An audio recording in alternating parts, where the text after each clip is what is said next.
warahmatullahi wabarakatuh.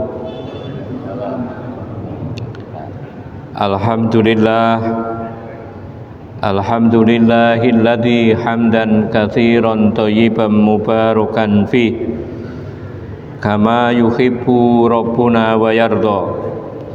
Ashhadu an la ilaha illallah wahdahu la syarikalah wa ashhadu anna Muhammadan abduhu wa rasuluh alladzi la nabiyya ba'dah. Qala Allah ta'ala fil Qur'anil Karim, a'udzu billahi minasy syaithanir rajim. Ya ayyuhalladzina amanu taqullaha haqqa tuqatih wa la tamutunna illa wa antum muslimun. Ya ayyuhan nasu taqu rabbakum alladzi khalaqakum min nafsin wahidah wa khalaqa minha zawjaha wa bassa minhuma rijalan katsiran wa nisaa'a wattaqullaha alladzi tasaaluna bihi wal arham innallaha kana 'alaikum raqiba. Wa qala Rasulullah sallallahu alaihi wasallam, al walidu awsatu abwabil jannah fa in syi'ta fa'adi dzalikal bab au ihfadhu. Al hadis au kama qala. Ibu-ibu, bapak-bapak, hadirin wal hadirat, jamaah pengajian rutin Jumat malam Masjid Al-Ikhlas yang berbahagia. Puji syukur senantiasa kita panjatkan kehadirat Allah Subhanahu wa taala, di mana atas limpahan rahmat nikmat yang telah diberikan kepada kita semua, malam ini kita bisa hadir, malam ini kita bisa berkumpul di masjid ini dalam rangka untuk melakukan sholat maghrib berjamaah, dalam rangka untuk thalabul ilmi, dalam rangka untuk melakukan sholat isya berjamaah. Mudah-mudahan seluruh rangkaian amaliyah kita pada malam ini khususnya dan semua kebaikan-kebaikan kita pada umumnya diterima oleh Allah Subhanahu wa taala. Amin. Amin. Allahumma amin. Yang kedua, sholawat dan salam mudah-mudahan tetap diberikan kepada junjungan kita Rasulullah Muhammad sallallahu alaihi wasallam. Mudah-mudahan Allah senantiasa memberikan kekuatan kepada kita sehingga kita bisa mengikuti sunnah-sunnah beliau sampai akhir hayat kita, dan mudah-mudahan besok di hari kiamat kita digolongkan dalam kelompok orang-orang yang mendapatkan syafaatnya. Amin. Amin. Allahumma amin.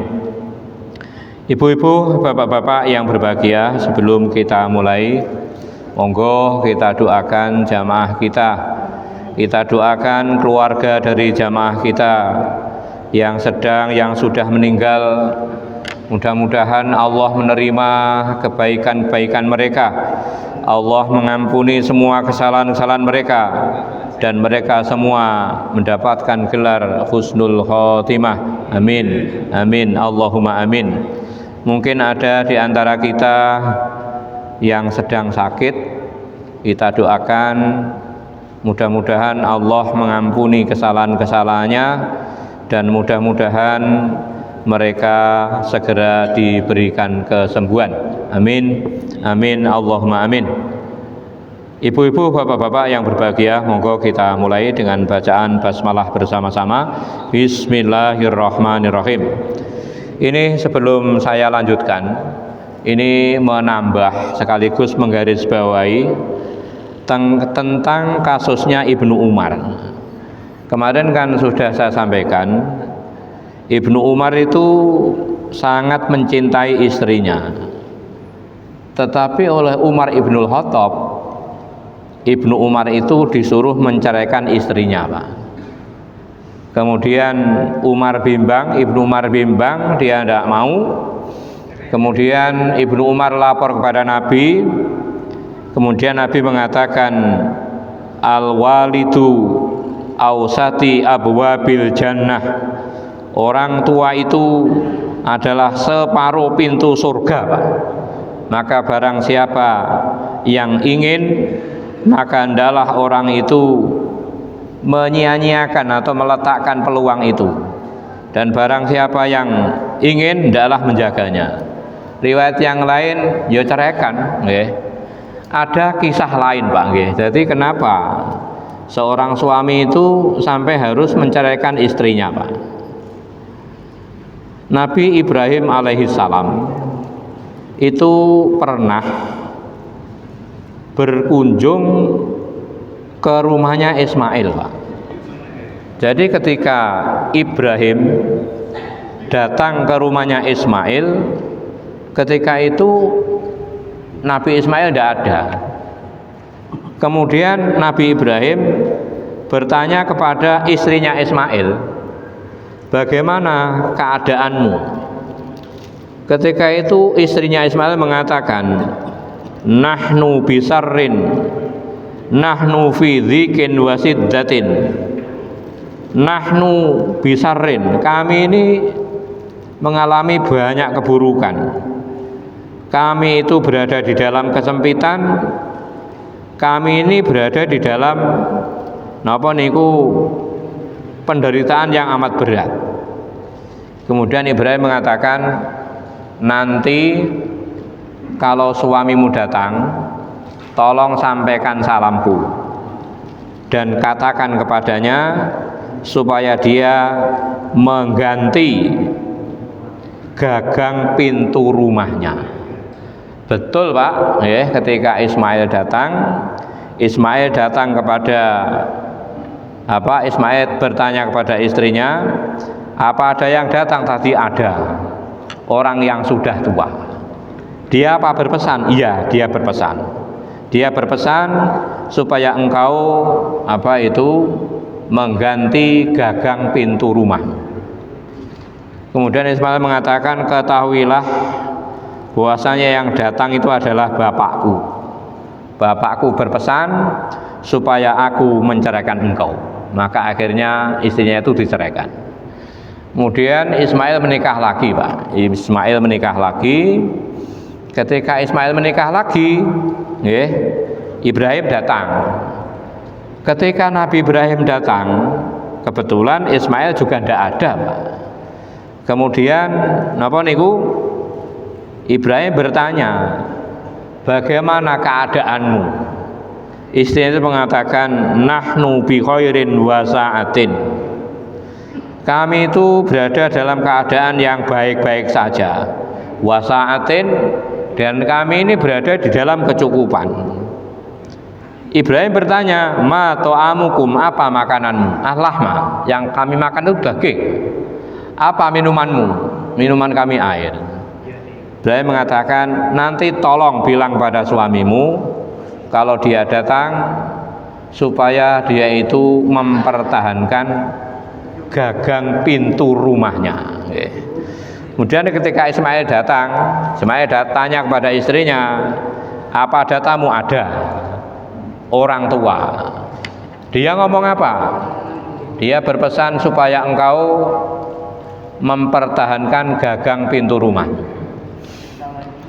Akhirnya Ismail mengatakan, ketahuilah bahwasanya yang datang itu bapakku.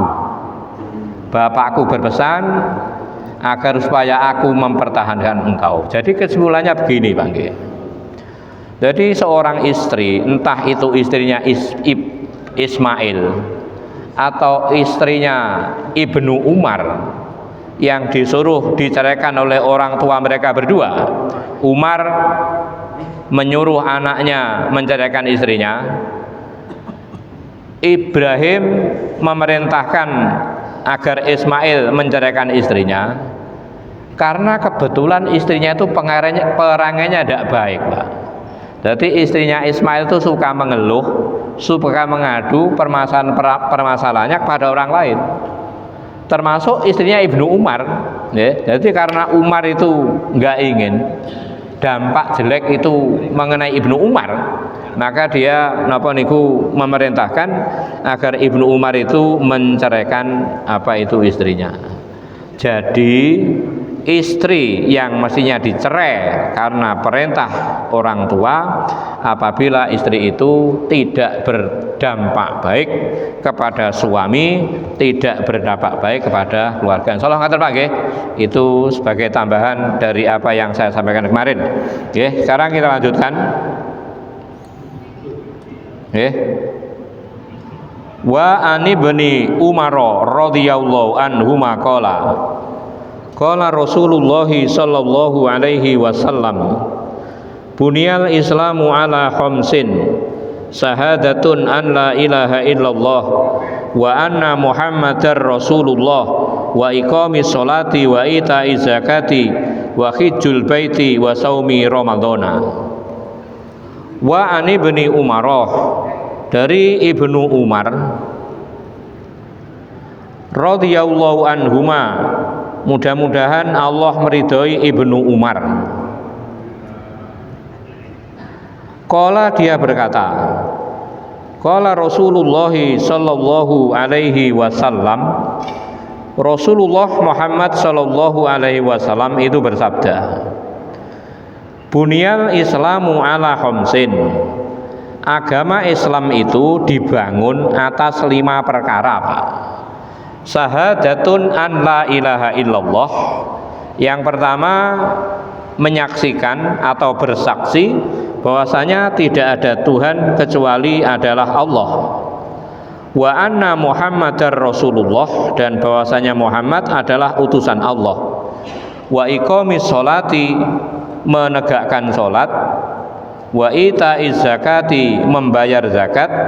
Wa hijjul baiti, melakukan ibadah haji. Wa saumi ramadhana, dan melakukan puasa di bulan Ramadan. Bapak-bapak yang berbahagia, nggih. Jadi maksud hadis ini Pak nggih. Wal murad min hadzal hadis. Jadi yang dimaksud hadis ini, annal islama mabniyun ala hadhil khamsi. Agama Islam itu terbangun Pak. Jadi agama Islam itu didirikan atas 5 perkara. Faya kal arkan waddaima bunyaniyah, itu seperti rukun dan pendukung bangunan. Artinya ngeten. Jadi agama Islam itu Pak, itu ibarat bangunan, ya. Agama Islam itu ibarat bangunan. Bangunan yang namanya Islam itu tidak akan bisa berdiri tanpa 5 perkara itu. Ya. Jadi agama Islam itu tidak bisa berdiri dengan kokoh tanpa 5 perkara itu. Itu seperti yang disampaikan oleh Muhammad bin Nasr Al-Mawardi di dalam kitabnya, di dalam bukunya yang berjudul apa itu Kitabus Shalah. Agama Islam didirikan atas 5 perkara. Agama Islam didirikan atas 5 dukungan.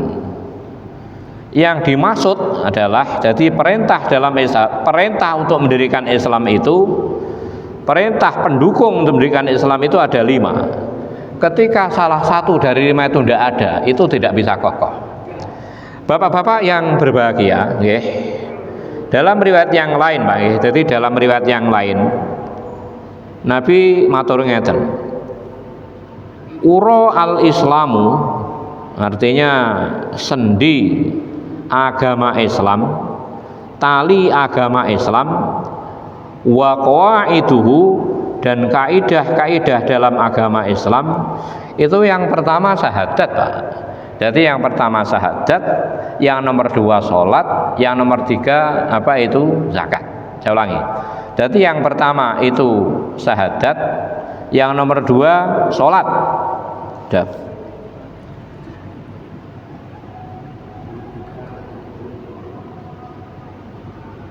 Nggih.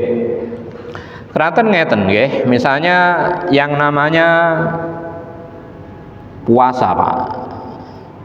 Jadi puasa itu kan, yang namanya puasa itu untuk orang-orang tertentu kan jadi tidak wajib Pak.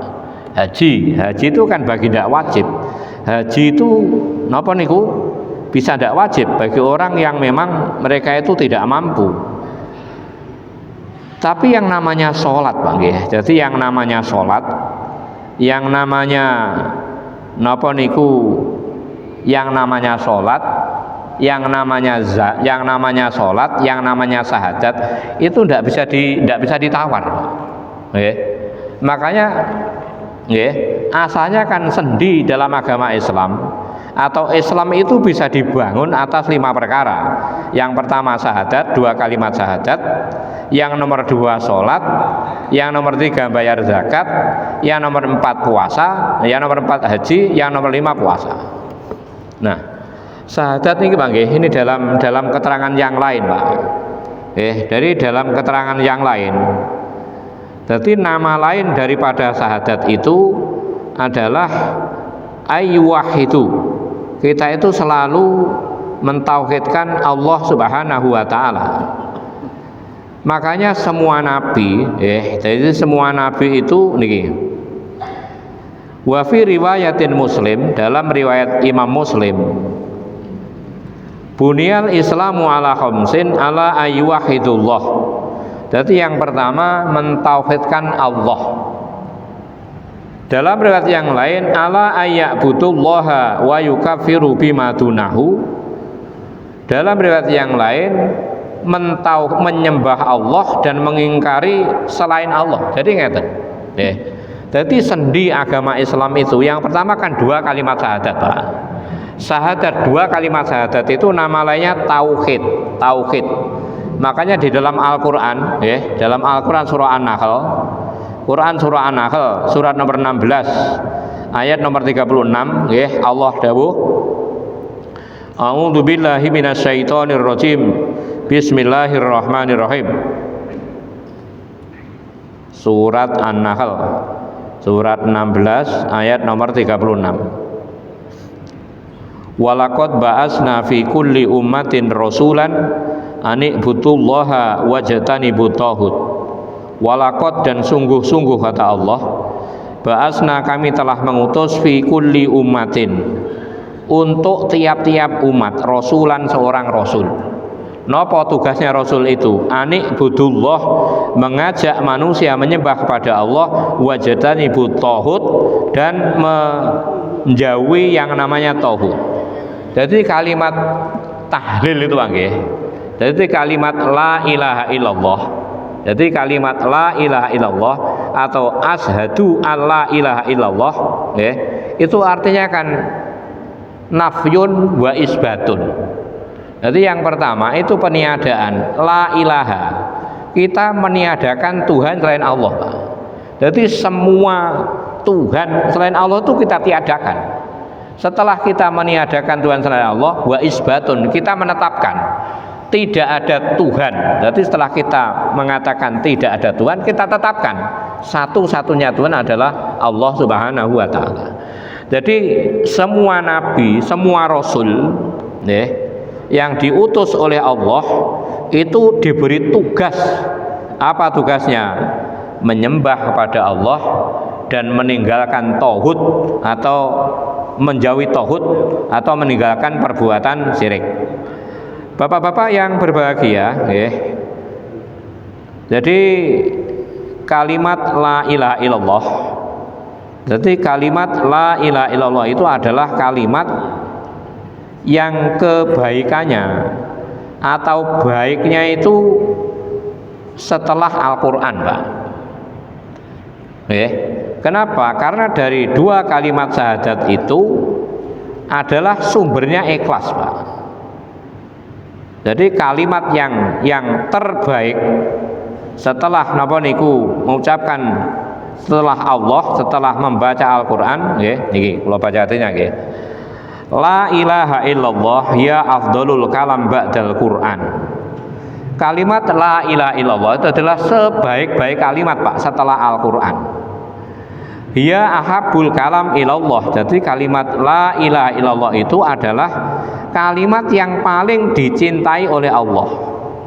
Wa afdalul kalam itu adalah sebaik-baik ucapan. Wahya kalimatul ikhlas. Jadi kalimat la ilaha illallah itu adalah kalimat ikhlas. Wahya awalu syai'in da'alaihi ar-rusul.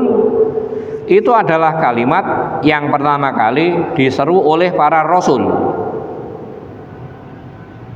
Wa awwalu syai'in da'a ilaihi an-nabiyyu sallallahu alaihi wasallam, dan itu adalah kalimat yang diseru pertama kali oleh Nabi kita Muhammad sallallahu alaihi wasallam. Ketika Nabi di kota Mekah, Nabi mengatakan qulu la ilaha illallah. Katakan oleh kalian semua kalimat la ilaha illallah tuflihu, kalian akan berbahagia. Hiya kalimatul ikhlas. Jadi kalimat la ilaha illallah itu adalah kalimat ikhlas. Kalimatut tauhid itu adalah kalimat tauhid. Bahkan orang yang meninggal, apabila sebelum meninggal orang itu bisa mengucapkan kalimat la ilaha illallah, jaminnya kan swarga, Pak. Man akhiro kalamihi la ilaha illallah dakhalal jannah.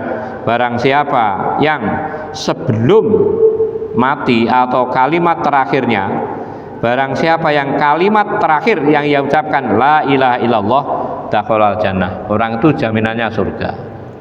Nah, karena pentingnya napa niku la ilaha illallah, pentingnya kalimat tauhid, maka semua nabi, semua rasul ketika berdakwah kepada umatnya diperintahkan oleh Allah untuk mengajak kepada kalimat itu. Bapak-bapak yang berbahagia, jadi pentingnya kalimat tauhid, Pak. Jadi pentingnya kalimat tauhid. Di dalam Al-Qur'an dalam Al-Qur'an surat napa niku surat Al-Anbiya.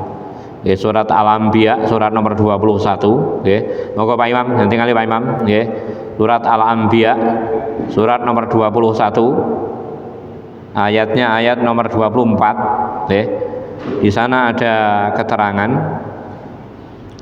A'udzubillahi minasyaitonir rajim. Bismillahirrahmanirrahim. Kok sanes niki? Niki 25 Pak nggih.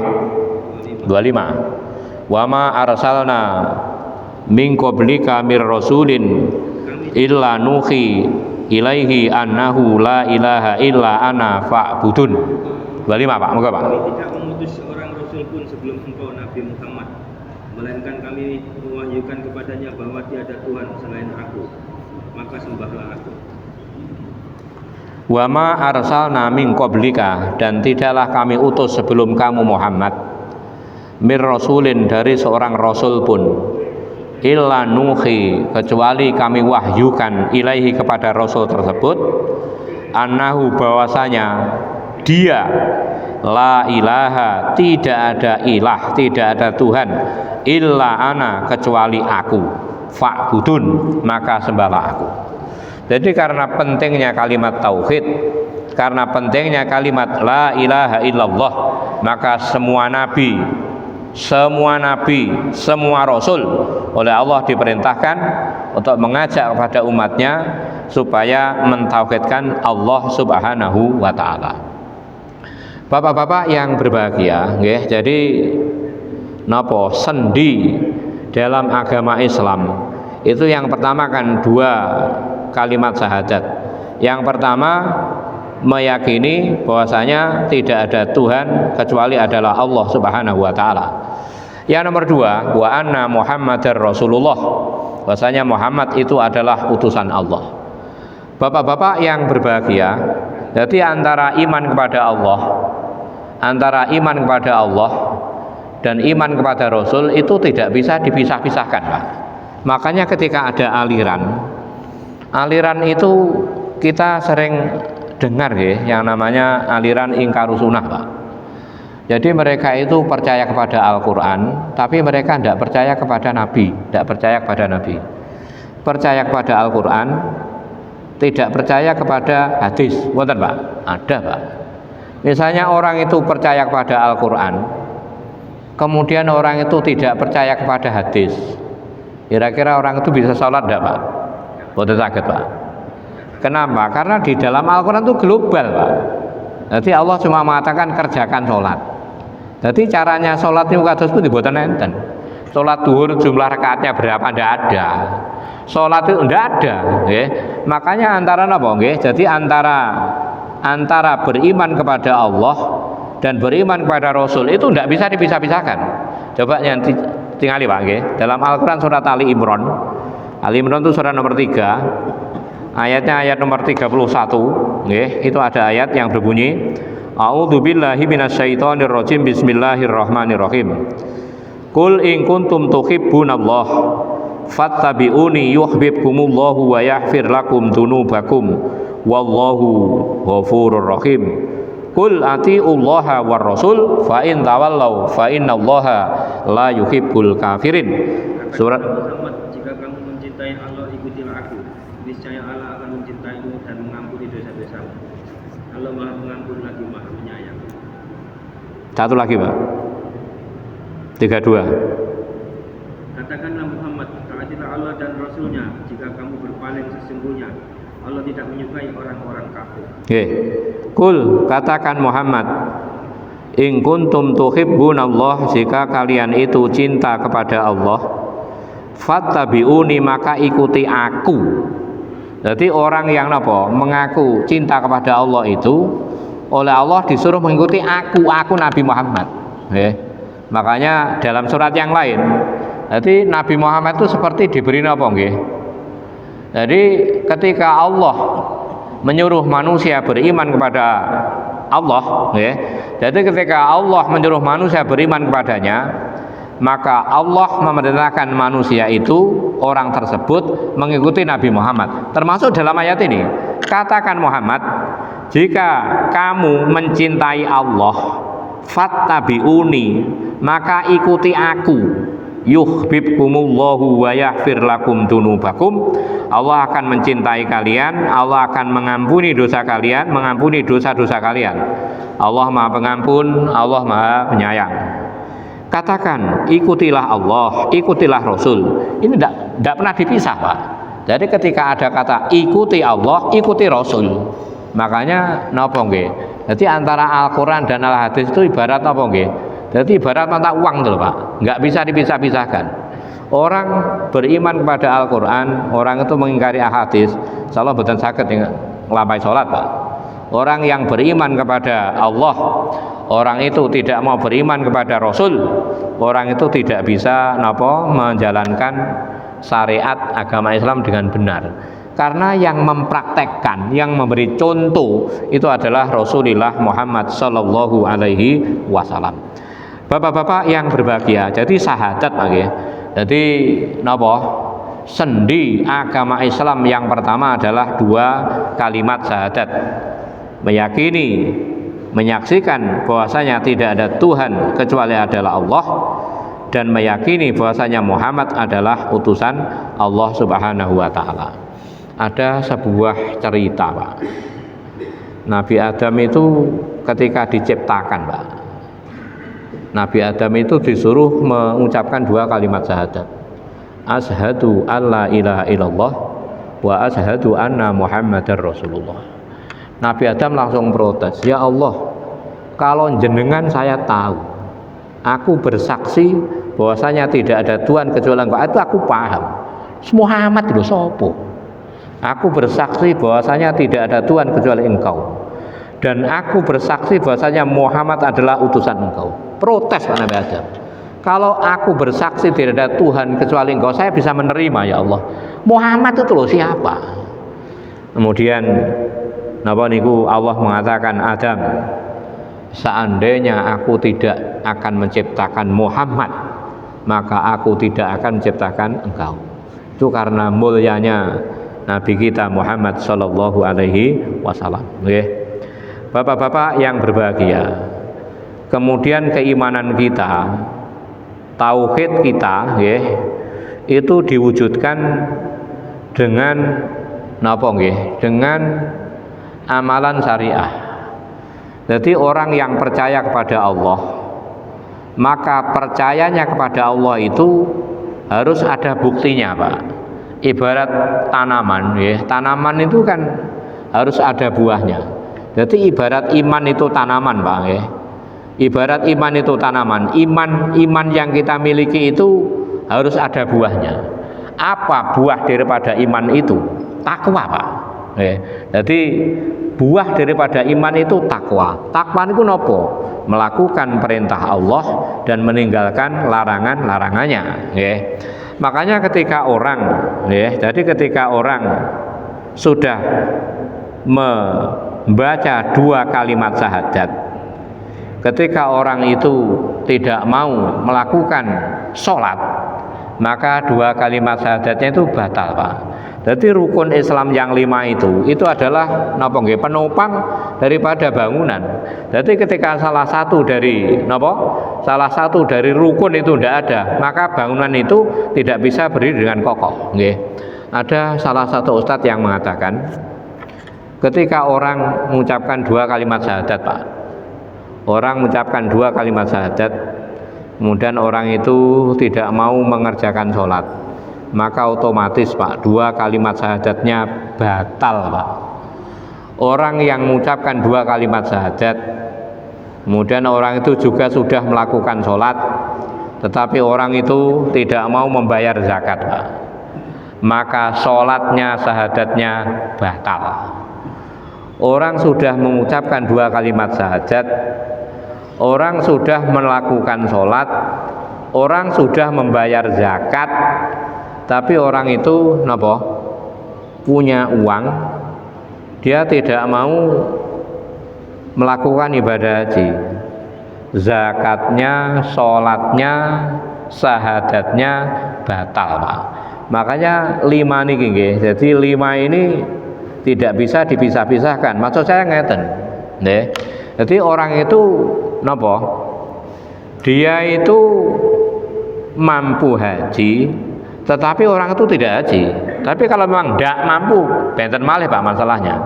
Makanya dalam riwayat yang lain, Nabi mengatakan tali atau kaidah atau sendi agama Islam itu ada 3. Yang pertama 2 kalimat syahadat, yang nomor 2 niku sholat, yang nomor 3 zakat, Pak. Zakat supen. Nah, yang haji itu kan Quran mengatakan, walillahi 'alan nasi hajjul baiti man istata'a ilaihi sabila. Orang melakukan ibadah haji itu kan bagi yang mampu, Pak.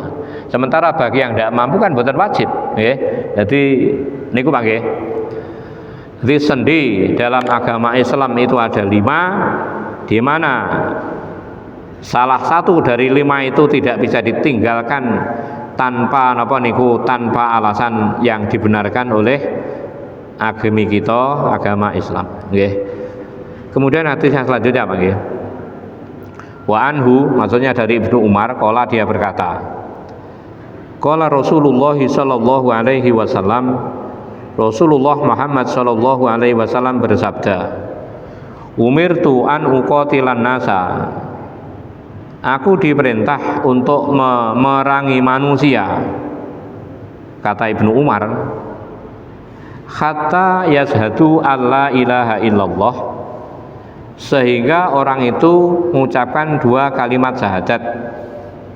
Aku diperintahkan untuk memerangi manusia sehingga dia bersaksi, dia menyaksikan tidak ada Tuhan kecuali adalah Allah, wa anna Muhammadar Rasulullah, dan menyaksikan bahwasanya Muhammad adalah utusan Allah, wa yuqimus sholata, menegakkan sholat, wa yu'tuz zakata, membayar zakat, wa idza fa'alu dzalika asamu minni dhima'ahum wa amwalahum ila bihaqqil Islam wa hisabuhum 'ala Allah. Aku diperintahkan untuk memerangi manusia sehingga mereka menyaksikan tidak ada Tuhan kecuali Allah, bahwasanya Muhammad adalah utusan Allah. Mereka menegakkan sholat, mendirikan sholat, membayar zakat. Apabila mereka melakukan itu, maksudnya mengucapkan 2 kalimat syahadat, menegakkan sholat dan membayar zakat, maka dilindungi dari mereka itu darah mereka, harta mereka, kecuali bihaqqil Islam, dengan alasan yang tidak benar. Artinya ngeten, Pak. Jadi orang itu, Pak, orang itu kan nggak boleh dibunuh. Jadi orang itu tidak boleh dibunuh kecuali dengan alasan yang dibenarkan, Pak. Jadi ada membunuh yang dibenarkan. Kemarin pun melaturakan. Jadi membunuh yang boleh itu misalnya Ketika orang itu murtad, jadi orang yang apa? Orang yang keluar dari agama Islam, orang yang murtad, orang yang keluar dari agama Islam, kalau di negara itu yang berlaku hukum Islam kan dibunuh, Pak, orang murtad. Makanya dalam satu peperangan dikatakan Nabi itu pernah membunuh 700 orang, Pak, karena orang itu lari dari medan pertempuran. Kenapa? Karena kalau orang tidak dibunuh itu marai koncone, Pak. Jadi ketika ada orang yang lari dari medan pertempuran, ketika itu Nabi bertanya kepada Abu Bakar. Pendapatnya Abu Bakar pun ditoknya, biarkan, mohon kasihan. Pendapatnya Umar bin Khattab, bunuh saja. Kenapa? Karena kalau orang tidak dibunuh itu nanti akan apa? Liane meri, Pak. Makanya di Darul Hadis itu katanya, Pak, orang yang keluar dari Darul Hadis itu kan hukum bunuh, Pak, dibunuh, Pak. Mereka nggak ingin semuanya itu keluar dari kelompok mereka. Jadi orang boleh dibunuh itu kan alasan pertama kan karena murtad, keluar atau meninggalkan agama Islam. Yang nomor dua, karena orang itu melakukan zina muhson. Orang yang sudah menikah, kemudian orang itu melakukan zina, itu namanya kan zina muhson. Yang seperti itu kan hukumnya dirajam. Jadi tubuhnya dipendam separuh, kemudian dilempari batu sampai mati. Itu pembunuh, Pak. Yang nomor tiga, orang boleh dibunuh itu karena orang itu melakukan pembunuhan. Kutiba alaikumul qisasu fil qatla. Diwajibkan atas kamu itu melakukan kisos dalam pembunuhan. Jadi orang yang membunuh itu ya dibunuh. Itu kalau yang berlaku hukum Islam. Jadi orang yang aku diperintahkan untuk memerangi manusia sehingga mereka itu bersaksi bahwasanya tidak ada Tuhan kecuali Allah, bahwasanya Muhammad adalah utusan Allah. Mereka mendirikan sholat, mereka membayar zakat. Ketika mereka itu melakukan itu tadi, dalam arti mengucapkan 2 kalimat syahadat, menegakkan sholat dan membayar zakat, maka darah mereka, harta mereka itu terjaga. Mereka tidak boleh dibunuh, harta mereka tidak boleh dirampas. Wa hisabuhum 'alallah, dan hisabnya, perhitungannya adalah menurut Allah Subhanahu wa taala. Bapak-bapak yang berbahagia, jadi dari 2 hadis ini dapat kita simpulkan bahwa sendi agama Islam atau rukun Islam itu ada 5, di mana 1 di antara 5 itu tidak bisa dipisah-pisahkan, Pak. Agama Islam akan kokoh agama apabila 5 sendi itu betul-betul dilakukan. Ketika orang melakukan sholat, ketika orang mengucapkan 2 kalimat syahadat, tetapi orang itu tidak membayar zakat, Pak, maka agama Islam itu tidak bisa kokoh, Pak. Kenapa? Karena kita hidup itu kan saling bantu-membantu. Di antara ibadah sosial saling membantu itu adalah dengan adanya ibadah zakat, Pak. Jadi Allah mengatakan kaila yakuna dzulatan bainal aghniya minkum. Jadi adanya zakat itu supaya harta benda itu tidak berhenti di orang-orang kaya saja. Makanya ketika zakat itu tidak dilakukan, maka Islam itu tidak bisa kokoh. Makanya dalam Quran surat Al-Bayyinah, jadi ini kalau Pak ayat yang kedua itu niku, wa dzalika dinul qayyimah, itulah agama yang kokoh. Ayat itu sebelumnya diawali ketika orang menegakkan sholat, ketika orang membayar zakat. Jadi ketika orang hanya melakukan sholat, kemudian sholatnya zakatnya itu tidak ditunaikan, tidak bisa kokoh, Pak. Kenapa? Karena uang itu hanya akan berhenti di pihaknya orang-orang yang kaya saja. Jadi rukun Islam ada 5, di mana salah satu di antara 5 itu tidak bisa ditinggalkan kecuali dengan alasan yang dibenarkan oleh Allah Subhanahu wa taala. Orang wajib melakukan puasa, tetapi ketika orang tidak mampu, maka kewajiban puasa itu menjadi gugur. Orang wajib melakukan ibadah haji, tetapi ketika orang tidak mampu, orang itu menjadi gugur. Tetapi yang namanya syahadat, yang namanya sholat, ya, yang namanya syahadat, yang namanya sholat. Ini kan mboten saged ditawar. Dalam keadaan bagaimanapun, ya, dalam keadaan bagaimanapun, maka sholat itu harus tetap dilakukan. Orang melakukan sholat tanpa syahadat, sholatnya batal, Pak. Makanya di dalam Quran itu selalu ada kata-kata illal ladzina amanu wa amilu sholihat. Ya. Jadi iman itu adalah simbol dua kalimat syahadat. Ya. Jadi kecuali orang yang beriman dan beramal soleh. Amal soleh itu ya sholat dan lain sebagainya. Jadi antara iman dan antara iman dan amal soleh itu tidak bisa dipisah-pisahkan. Orang beramal soleh, orang itu tidak beriman, insya Allah batal, Pak. Orang hanya beriman tapi orang itu tidak mau beramal soleh, ya kurang prayogi, jadi kirang sempurna. Jadi 5 sendi dalam agama Islam itu yang menyebabkan agama kita menjadi agama yang kokoh. Ibarat bangunan akan kuat apabila bangunan itu didukung, disokong atau mempunyai 5 tiang. Mulai membaca 2 kalimat syahadat, kemudian menegakkan sholat, kemudian membayar zakat, melakukan ibadah haji, dan melakukan puasa di bulan Ramadan. Mudah-mudahan Allah selalu memberikan kekuatan kepada kita. Mudah-mudahan Allah selalu membimbing kita hingga kita mudah, kita gampang di dalam melakukan ajaran-ajaran Islam sampai akhir hayat kita, hingga ketika kita meninggal kita mati dalam keadaan husnul khotimah. Amin, amin, Allahumma amin. Mungkin perkataan, Pak, yang bisa saya sampaikan pada malam ini. Mudah-mudahan ada guna dan faedahnya.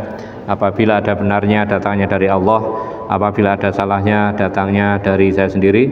Apa wonten pertanyaan? Oke.